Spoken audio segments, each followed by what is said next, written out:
So today we get to understand the process of the J1 program that I was in. Today we get to know the costs of that, and also I will be sharing some tips because you guys do need that information.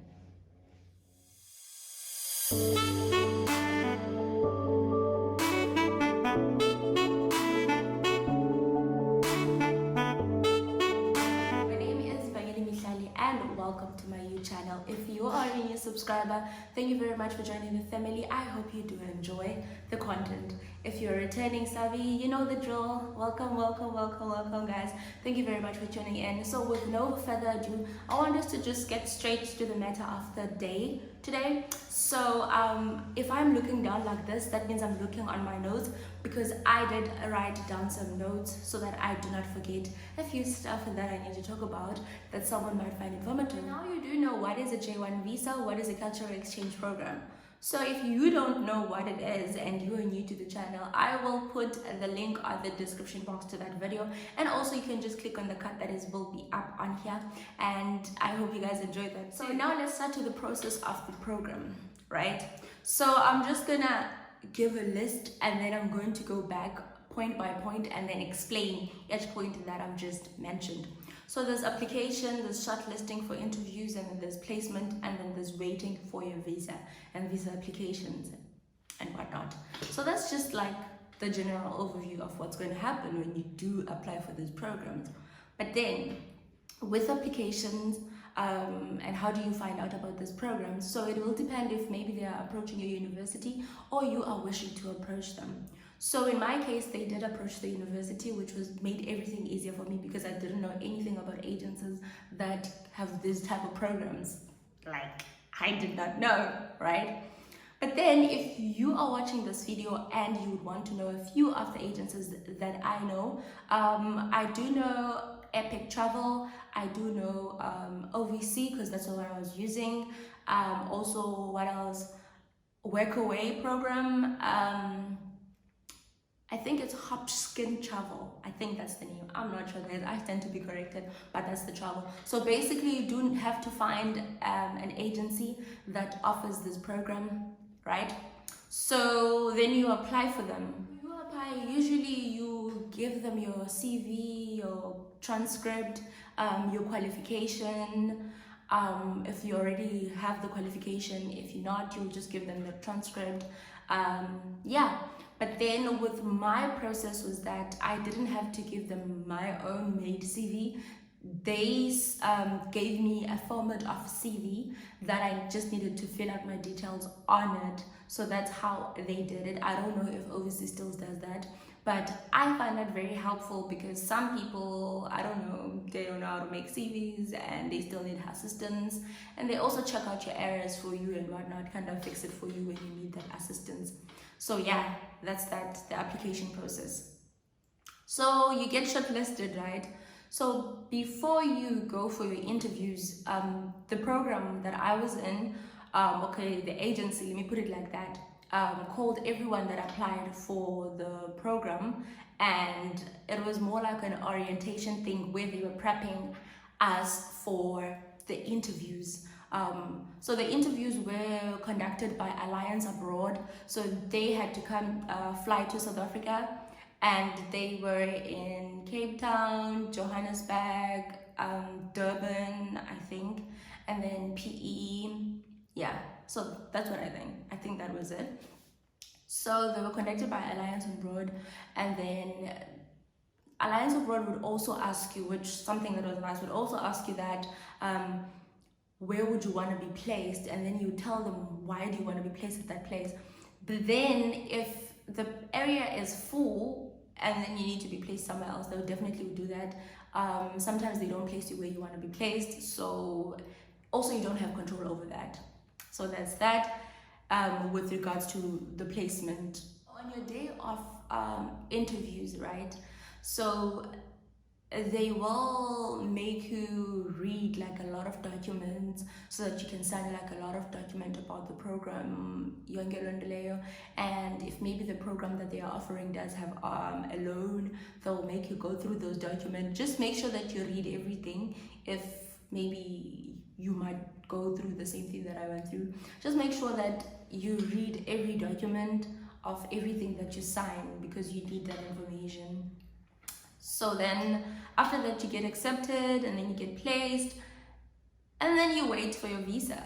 What I really mean about that is you wait for your visa appointment, because you also need to go do interviews for your visa at the any visa your any J1 or guys, I don't know what's going on, any USA embassy that is nearest to you or that you prefer. So you would tell them, and then they will make that appointment for you, and you'd have to go for your visa appointment. So when you're going for your visa appointment, you need to be there very early, because you might miss your slot, and once you miss your slot, then you're not gonna have your visa done or your visa interviews done as soon as possible, because they will have to like reapply for you or something like that. So you need to arrive early, like really early, because if, for example, you get there and maybe let's say you are 30 minutes late, at that time they are focusing on maybe a different type of visa status, and then they are unable to take you in, because each and every visa status they are taken in for interviews at once. So if maybe 10 people are having J1 visas, they go first, and then if maybe there are people that are for HB1 visa, they go on their own. So they can't mix people up. So that's how they are, and they are very strict. So if you do that, and you might miss out that, so make sure that you pay attention to that, because yeah, also when you're going there for your visa interviews, your visa can be denied depending on how you're answering and your proficiency as well in English and how you talk. Are you able to take care of yourself? Are you able to maintain yourself when you're in the USA? What is your intention of going there? So you need to be on your game, like with the interviews, because they can be denied. Process. Now we are moving on to the costs. So when you're making an application, you pay an application fee. For me, in this case, it was 500. I don't know if things have changed. And also, I want to tell you guys that the prices that I'm gonna mention might be different now, because that was 2019 and it's 2021.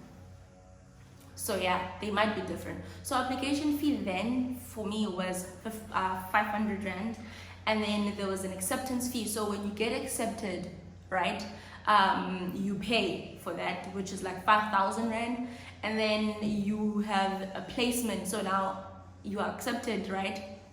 And then you need to be placed into a company and everything. So you pay 6,000 for that. Yeah, that's what you pay for that. Also, they will want you to have like 5,000 spending fee when you're going to America. So that 5,000 on your day when you leave, you need to change it to dollars. And then so that you can be able to spend that amount of money when you are entering the country. It's just a requirement, guys. I don't know if it's compulsory. The program does have a program fee. A program fee can be 30K, it can be 40K, it can be 50K or 60K, depending on the type of program that you are in. So if maybe you don't have the money, there are private organizations that offer a loan that maybe work with the agencies. For instance, if you're taking the loan from a private entity that works with the agency, you would have to pay back that amount of money. And how do you pay that back? You will pay that back every 2 weeks when you get your paycheck. In USA, every after 2 weeks when you get paid, they will deduct a certain amount of money that adds up to the amount of loan that they gave you together with the interest. So every after 2 weeks for 12 months, they deduct a certain amount of money, so that when you come back to South Africa, you do not have to pay them back at all. So your loan is done and everything like that. So yeah, if you decide to do it. Also though, don't just take up any loan. Be cautious when you're doing that. Also read through those loan documents, whether they're offering everything. Just go through everything. Don't just take everything that they are offering you. Because if you feel like you want to bring your own money and you afford it, then you can pay it. Like, you don't have to use any loan, you get? So yeah, that's one of the nicest things that you can. The tips that I have for you guys, there are not much of different tips from the previous video that I had made, just for a lookout. Also, I will just put the cut up here for that, or I'll just put the link on the description box so that you can go onto and watch that detailed video about the things that you need to look out for when you're applying for a job through an agency. So basically, you just need to make your research with the agents, what the agency offers, what do you like to do, and is this agency like something that I can afford? Is it something that I can work with? You also need to understand like the benefits that the agency offers. Like, yes, the agency benefits from you being part of the program, but also what are you benefiting at your end? Like, what is it in it for you? So you need to do that. Also, you need to compare the agencies. So you don't just hear about one agency and then you go with that. So I feel like personally that was the mistake that I made. I just had from one agency. I'm not saying there's something wrong with the agency I use, no, but I'm just saying that maybe had I had more options, I might have gone with a different agency. I'm just putting it out there, guys. There's nothing wrong with the agency I use or anything like that, but I'm just saying, like, have that opportunity, provide yourself that opportunity where you can make comparison with different agencies. I'm sorry for the background noise. They are cutting grass around their complex, so I do apologize for that. Guys, that is the end of our video. Thank you very much for tuning in. I hope you guys enjoyed that, and I hope you find that informative and you learned something from it.